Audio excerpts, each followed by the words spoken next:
Welcome to the Spirit of a Badass, where we celebrate stories of courage, hope, and resiliency. I'm your host, Alecia Jacobson. Hello, my badasses. How are we doing today? Thank you for tuning in. I'm always so grateful when I get messages or I see people out in the wild and they talk about listening to the podcast. Grateful. And also sometimes I feel a little weird because I come on here and there's like, it's almost like I black out or go dark. And sometimes I forget what I say. So I'm like, what do you know? I was with somebody at a party like last month and she's like, I feel like I'm at an unfair advantage here because she listens to the podcast and she knows so much more about me than I know about her because she listens every week. So thank you to everyone who listens every week. Today, I'm coming to you straight from the shower. You know, when you're in the shower and you have good ideas, and I like to share mine publicly, not just write them down and deal with them myself. So here I am. I've never done this before. I've never even gone. I think one time I went on social media on a story straight from the shower with wet hair, but I have so many, like, quite frankly, I am doing the world a disservice by not doing more post-shower videos because there's so much energy that I have. Sometimes I'm pissed off. A lot of times I'm pissed off. But there's so much energy that I have. And then by the time I get myself ready, because I fucking hate getting ready post-shower. It is the absolute worst. But after that happens, my energy has fizzled out. So today I was like, you know what? Fuck it. I'm going to put my fancy robe on and a normal bra, and I'm going to go down and I'm going to record. So here I am, wet hair, straight from the shower. And I'm going to talk about something that I'm kind of excited to talk about because I think, at least from the information I consume, this is not something that I hear people talk about. I hear it because I coach women and it is a thread through their life. It's this idea of grief without death. And I think this comes up and shows itself so much more than we give it space for. And it's not something that people talk about. It's not something, I mean, I talk about it with my walking buddy. Well, you know, we save the world out there. So it's something that we talk about, but outside of that, it's not really, at least nobody talks to me about it. Even when I'm in coaching sessions, a lot of times it's me that sees it, which, I mean, it's my fucking job, but I see it. And when I talk about it, it makes people extremely uncomfortable. Mourning without a death, it can sometimes seem like you are not entitled to this kind of state of mourning unless there has been some sort of banality or big traumatic event. And this can come in so many spaces. I know with me personally, it has shown up with my family. It has shown up when I was a kid, you know, with my dad. And, you know, I was a child, so I didn't really understand. And it kind of showed up as anger then, you know, kind of this grief for a relationship that I didn't have, or grief for, you know, promises that weren't kept or intentions that weren't followed through on. And then, you know, as an adult, it has shown up so many fucking different ways to a life that I, you know, at one point thought I was going to have and then didn't have, or relationships that I had at one time and then were abruptly gone. And it sort of feels like you have been kicked the shit out of and you're just supposed to be okay with it. And it's almost like hidden bruises or something where you can kind of cover them up and nobody else sees, but yet you're walking through life feeling like a bit of you has been removed. And how do you go through that? And just so you know, you don't have to listen to the whole podcast because I don't have a fucking answer. There's no answer. I was like, kind of, it's not funny. Like this is a sad, I'm talking about grief, but also it's like, I don't know the fucking answer on this one. I just know from the experiences that I've had, the experiences that I've worked with my clients and, you know, the things that have worked for them. But I do not have an answer. I usually try to send you off with some, here, go do this. And I guess maybe I have a few things like that. But in general, today's podcast episode is to just give you kind of like a hug. I'm not a toucher, like I'm not a hugger, but this episode's like a hug, like a hey, you're not alone. So many people are going through this in so many different ways, and we just don't know it. And I see you, and you're not alone in this. So this is like a weighted blanket with a hug and maybe like a mug of whatever your favorite like warm beverage that feels very cozy. That's what this episode is. So like, first of all, what the fuck? Because, you know, we go through life, and I've already said like this is something that isn't talked about. And when I was thinking about what I wanted to talk about and the things I wanted to share, these are things that legit happen to people all the time. And they're not talked about enough, meaning the grief piece, the mourning, the giving space to what you're feeling. And if it is, it's sort of like, okay, it happened. Now get the fuck over it. And it doesn't work that way, because if you have gone through any sort of grief, some of you know I had my little brother, who was my youngest brother. He died almost 5 years ago, which is fucking insane, from an accident. He was 28. And prior to that, in my family and in my, you know, life sphere, nobody really had died. I hadn't experienced this kind of sudden ripping away of a human. After that, now it's so weird going through grief, because it doesn't just come when you think it should come. And sometimes it comes with guilt. Sometimes it comes with all these other like tag along emotions that go with it. And it's like, how the fuck how do you handle this?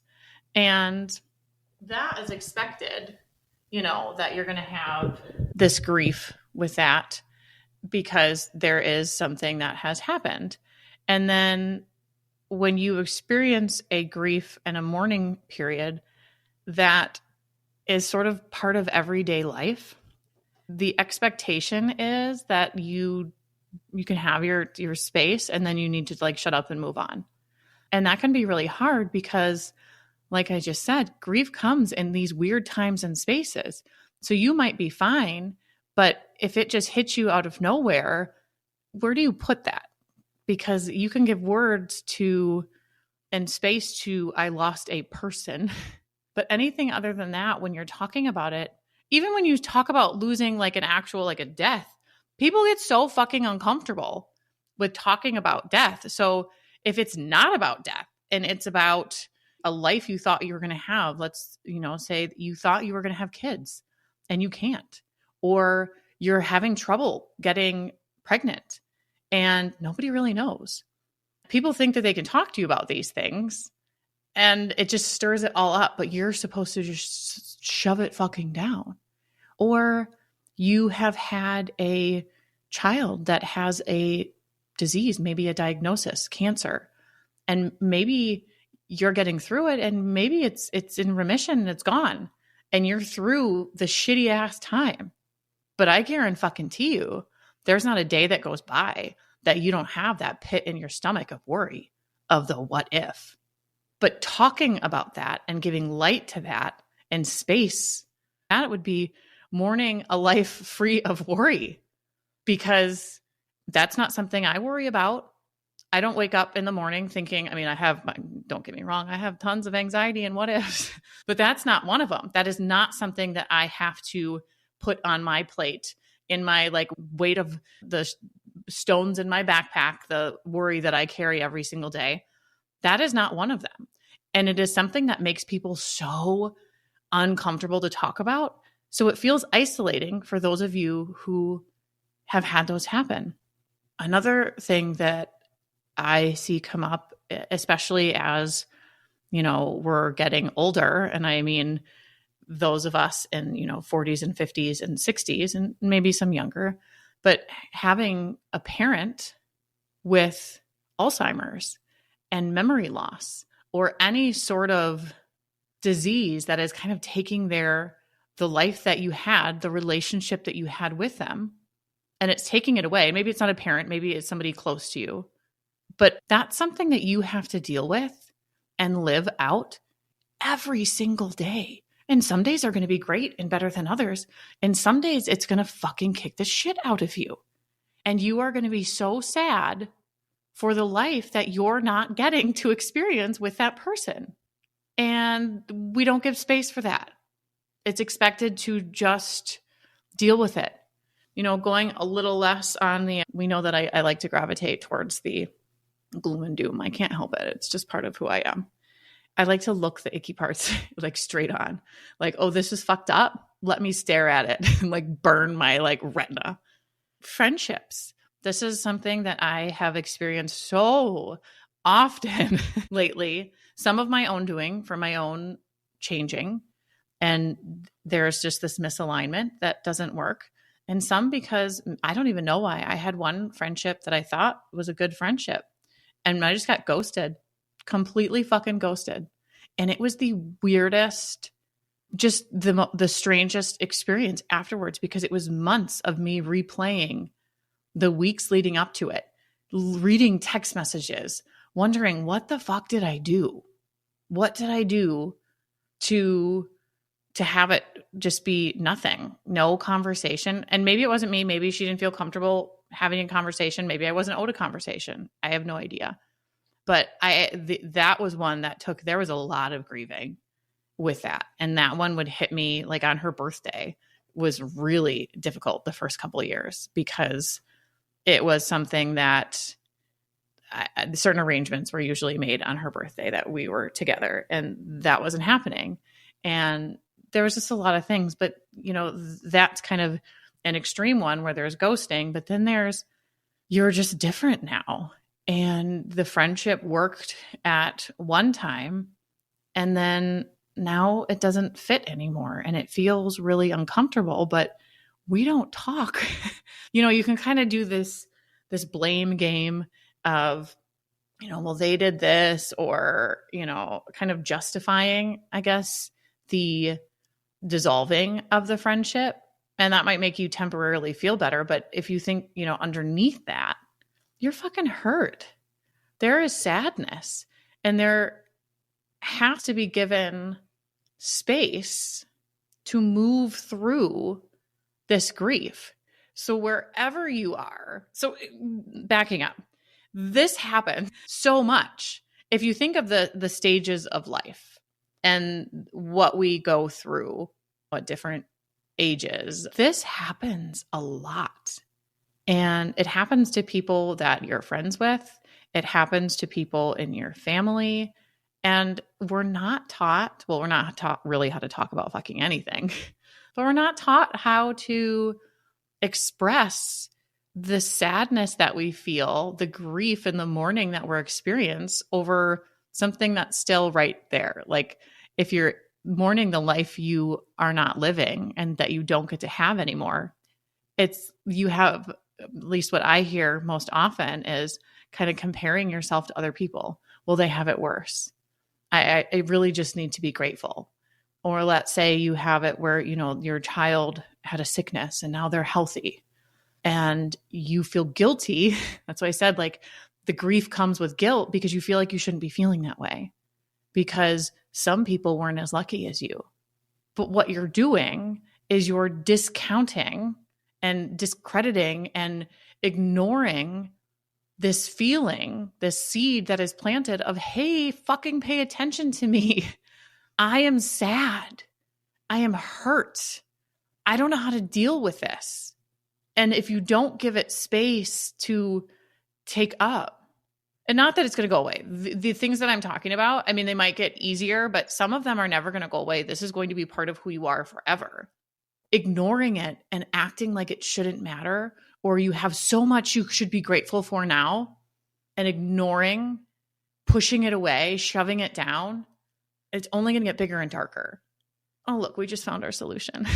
Look at that. See what happens? I had to come straight from the shower. So all this to say, give space to your grief and your mourning when it hasn't been a loss of life. And that's okay.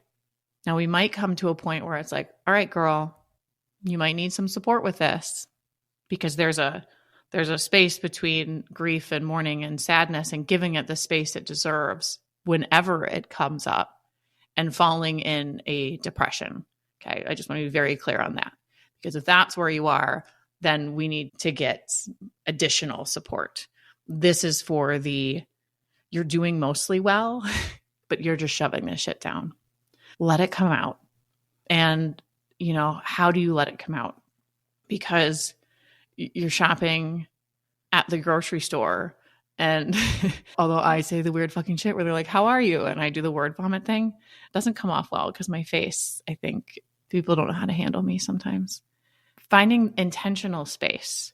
Maybe it's you're going for a walk and let's say the grief washed over you and you just give intentional space to get outside and go for a walk and just give it space. Movement is a really great tool. And movement just can help with everything.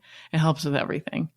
There are a lot of support groups, and finding a collection of people who have similar experiences.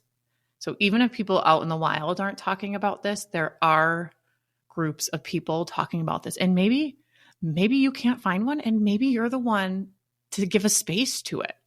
Maybe you feel that calling, and maybe you can give a space to that and a voice to that.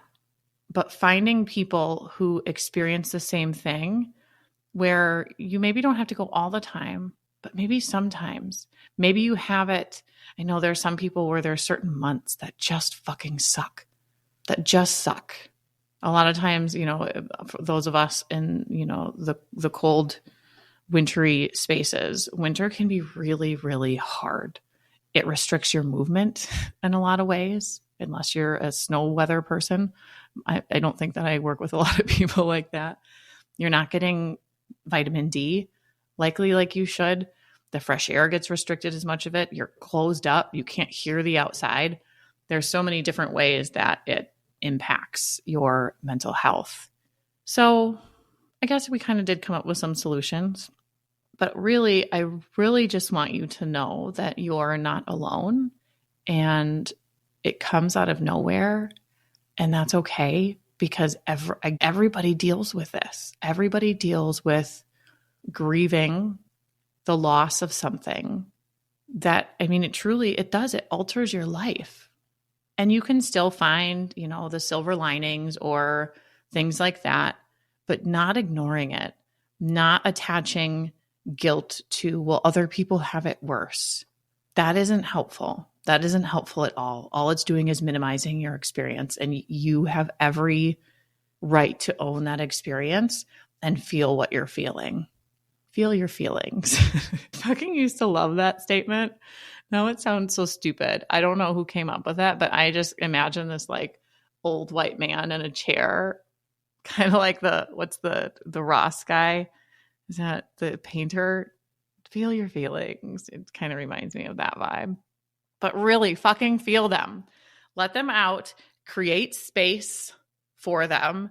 I've talked a lot about the stress cycle. This was something that came up in a coaching session, was finding out how to move grief through your body. And this was actual, grief over. Let me kind of take that back, because I said actual, as if that was the other kind of grief isn't actual and real. So I'm going to take that back. And this to say, watch your fucking language. Listen to how you talk. Are you using language that that diminishes? Because that's what I did right there. But what we were talking about was death, loss of life. But one of the ideas is moving. We got there because we were talking about moving stress through your body. And I've talked about this on here. By vigorous movement, jumping jacks, shaking your body, dancing, all of these things release the stress from your body, and grief kind of piggybacks on that. So if you're feeling these emotions, one, feel them, make space for them, but moving them through your body is so helpful. Some yoga may be good for your body, taking some time and doing some stretches and giving space to what you're actually feeling without qualifying it with a reasoning. Just do it because it feels good and you need to do it for the overall mental health of you and the people around you.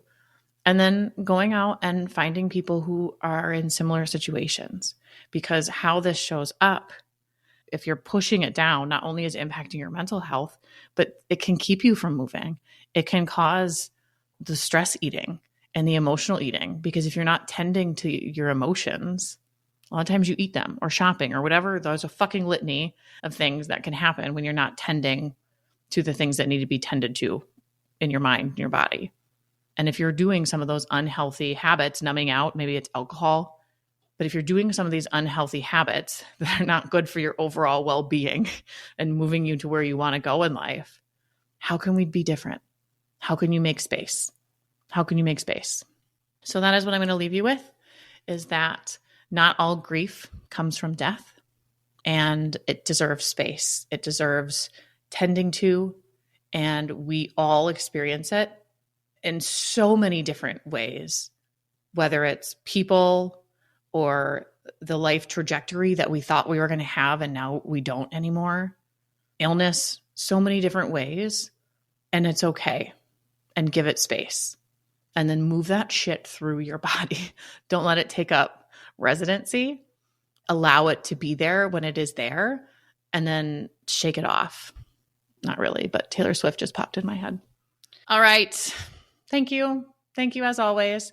If this hit home for you, or maybe you know somebody that this would be helpful for, I encourage you to share it with them. It's just, like I said, kind of like a hug. Maybe you're a non-hugger and you want to send it to somebody and be like, here is a virtual podcast hug for you. All right. Thanks. Spirit of a Badass is a Lit Path Studios podcast and is produced by Jamie Gale and Alecia Jacobson. Music by Shane Ivers. We'll be back with another inspiring interview. Until then, keep your spirits high and your energy badass.